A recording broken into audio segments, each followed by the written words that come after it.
Movie के start में हम देखते हैं कि एक गाड़ी वीरान पहाड़ी इलाके से गुजर रही है। ये गाड़ी वहाँ ही मौजूद एक होटल पे जाके रुक जाती है। यहाँ हम देखते हैं कि जैक नाम का एक आदमी इस होटल में केयर टेकर की जॉब के लिए आया है, जहाँ वो मिलता है होटल के मैनेजर से। अब ये होटल का मैनेजर उसको होटल की खून भरी कहानी बताता है। वो बताता है कि कैसे आइसोलेशन ने पिछले केयर टेकर को मेंटली बीमार कर दिया था और उस केयर टेकर ने अपनी 2 जुड़वा बेटियां और बीवी का खून करने के बाद खुद सुसाइड कर लिया था। ये होटल कुछ महीने खुलता है और बाकी महीने बहुत ज्यादा बर्फ होने की वजह से बंद रहता है। जैक इस सबको मजाक समझ के ऑफर एक्सेप्ट कर लेता है। अब नेक्स्ट सीन में हमें जैक के बेटे डैनी को दिखाते हैं, जो अकेला अपने इमेजिनरी फ्रेंड टोनी से जैक की जॉब के बारे में बात कर रहा है। टोनी उसको बताता है कि जैक को जॉब मिल चुकी है और साथ ही डैनी को कहता है कि उसको होटल नहीं जाना। डैनी के बार बार पूछने पर टोनी उसको कुछ विजुअल्स दिखाता है, जिसमें डैनी को बहुत सारा खून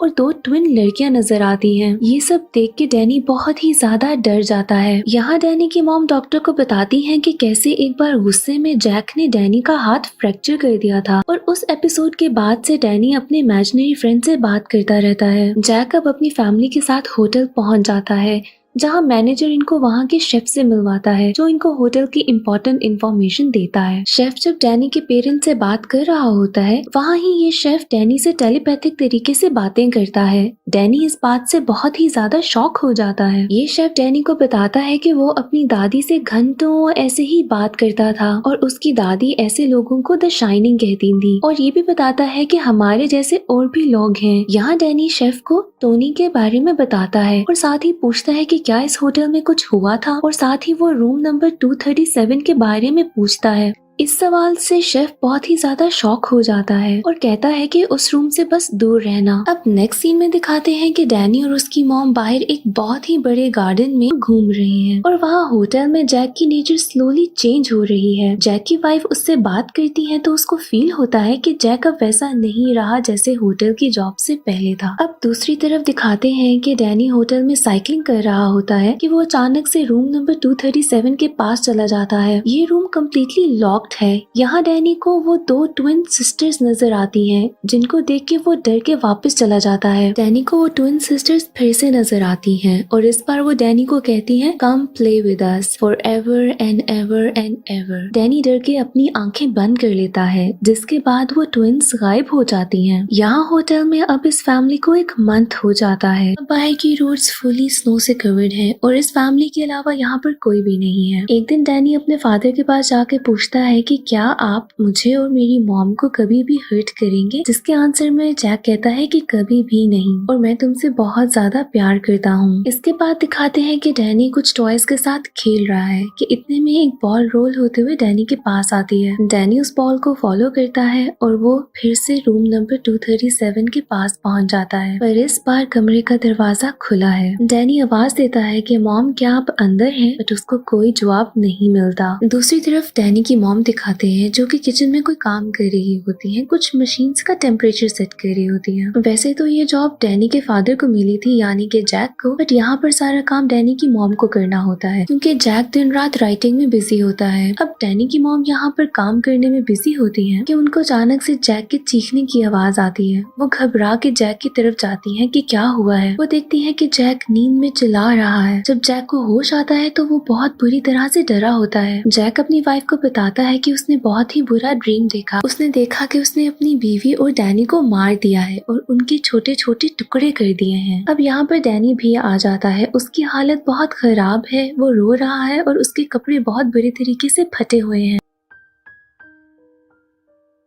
उसके चेहरे पे बहुत निशान भी होते हैं, जिसके बाद डैनी की मॉम उससे पूछती है कि ऐसा किसने उसके साथ किया है, बट यहाँ पर डैनी उसको कुछ भी नहीं बताता। यहाँ डैनी की मॉम जैक की तरफ देखती है, जो इन दोनों की तरफ कॉन्टिन्यूसली घूर रहा होता है। डैनी की मॉम समझ आती है कि ये जैक ने ही किया है, क्योंकि यहाँ पर उनके अलावा कोई और नहीं है। वो जैक को बहुत बुरा भला कहती है और वहाँ से चली जाती है। अब जैक के सबसे परेशान होकर उस कमरे से चले जाता है। वहाँ पर वो एक रूम में एंटर करता है, जहाँ पर उसे एक बारटेंडर मिलता है। जैक इस बारटेंडर से शेयर करता है कि कैसे उसकी बीवी ने उसको इतना बुरा भला कहा और कैसे वो उसको बहुत ही ज्यादा डिस्टर्ब करती है। अब यहाँ हमें दिखाया जाता है कि डैनी की मॉम रूम में भागते हुए आती है और जो बारटेंडर पहले हमें नजर आ रहा था अब वो गायब हो चुका है, यानी कि वो एक गोस्ट है। डैनी की मॉम जैक को बताती है कि हम यहाँ पर अकेले नहीं हैं, यहाँ पर हमारे साथ कोई औरत भी रहती है जिसने डैनी का गला दबाया और वो औरत रूम नंबर 237 में है। ये सब सुनते ही जैक रूम नंबर 237 में जाता है। वहाँ उसको एक लड़की नजर आती है। जैक बहुत शॉक में होता है। वो लड़की जैक के करीब आती ही है कि वो अचानक से एक बुढ़िया में बदल जाती है। एक्चुअली ये भी एक घोस्ट है। अब इसको देख के जैक बहुत घबरा जाता है और रूम से निकल जाता है और साथ ही रूम को लॉक भी कर देता है। अब दूसरी तरफ हमें वही शेफ दिखाया जाता है जिसके पास वही टेलीपैथिक पावर्स हैं जो कि डैनी के पास हैं। इस शेफ को महसूस हो जाता है कि कुछ गलत हो रहा है, पर वो अपने घर में बहुत दूर है और कुछ यहाँ से कर नहीं सकता, इसलिए वो पुलिस को फोन करता है। जहाँ पर जैक और उसकी फैमिली होती है वहाँ की सारी टेलीफोन लाइंस कट चुकी हैं और वहाँ उनसे रेडियो पे भी कनेक्ट करने की कोशिश की जाती है, पर जैक ने रेडियो को बहुत बुरे तरीके से खराब कर दिया है क्योंकि अब उसका दिमाग बुरे तरीके से खराब हो चुका है। पर शेफ को डैनी की बहुत ही ज्यादा टेंशन है तो वो फ्लाइट लेकर उसी तरफ जाने लगता है जहाँ पर वो होटल है। अब डैनी की मॉम जैक से कहती है कि उनको यहाँ होटल से चले जाना चाहिए। इस बात को सुन के जैक अब बिल्कुल आउट ऑफ कंट्रोल हो जाता है और बहुत ही बुरे तरीके से डांट के कहता है कि मैं कैसे अपनी बुक लिखना छोड़ दूं और वैसे भी उसके पास और कोई काम नहीं है। इसके बाद वो फिर से गुस्से में उसी बारटेंडर के पास जाता है। वहाँ पर दिखाते हैं कि एक बहुत ही बड़ी पार्टी चल रही है जहाँ पे बहुत ही ज्यादा डिफरेंट किस्म के लोग मौजूद हैं और ये एक गोस्ट पार्टी है। इस पार्टी में हमें जितने भी लोग नजर आ रहे होते हैं वो सबके सब गोस्ट हैं क्योंकि इस फैमिली के अलावा तो वहाँ पर कोई नहीं है। खैर तभी एक बटलर जैक से टकराता है जिसकी वजह से उसका ड्रेस खराब हो जाता है। ये बटलर जैक को लेकर एक वॉशरूम में जाता है जहाँ पर ये दोनों आपस में बातें करते हैं। यहाँ पर जैक को ऐसा महसूस होता है कि वो इस बटलर को पहले से जानता है और शायद इसको पहले भी कहीं देखा है। अब यहाँ पर जैक को याद आता है कि इससे पहले का जो केयर टेकर था जिसने अपनी 2 ट्विन बेटियों बीवी को मारने के बाद खुद सुसाइड कर लिया था, ये बिल्कुल वैसा ही है। इसके बाद जैक उससे पूछता है कि क्या तुम यहाँ के केयर टेकर रहे हो, जिस पे बटलर बहुत अजीब सा जवाब देता है कि मैं यहाँ का हमेशा केयर टेकर रहूंगा। इस जवाब के बाद बहुत क्लियर हो जाता है कि ये वो ही केयर टेकर है जिसने सुसाइड किया था। यहाँ पर बटलर जैक को बताता है कि कैसे उसकी बेटी ने इस होटल को आग लगाने की कोशिश की थी जिसके बाद उसने अपनी पूरी फैमिली को मार दिया। इसके साथ ही ये बटलर जैक को बताता है कि उसका बेटा डैनी हेल्प बुलवा रहा है। यहाँ पर एक और बात क्लियर हो जाती है कि डैनी ने ही टेलीपैथिक तरीके से शेफ को बताया कि उनको हेल्प की जरूरत है। अब जैक को ये गलती ठीक करनी होगी, यानी कि इस बटलर ने जैक के दिमाग में डाल दिया कि इसको अब अपने बेटे और बीवी को मार देना होगा। अब दूसरी तरफ हमें डैनी की मॉम दिखाई जाती है जो कि बहुत ही ज्यादा परेशान है और इस होटल से किसी न किसी तरीके से निकल जाना चाहती है।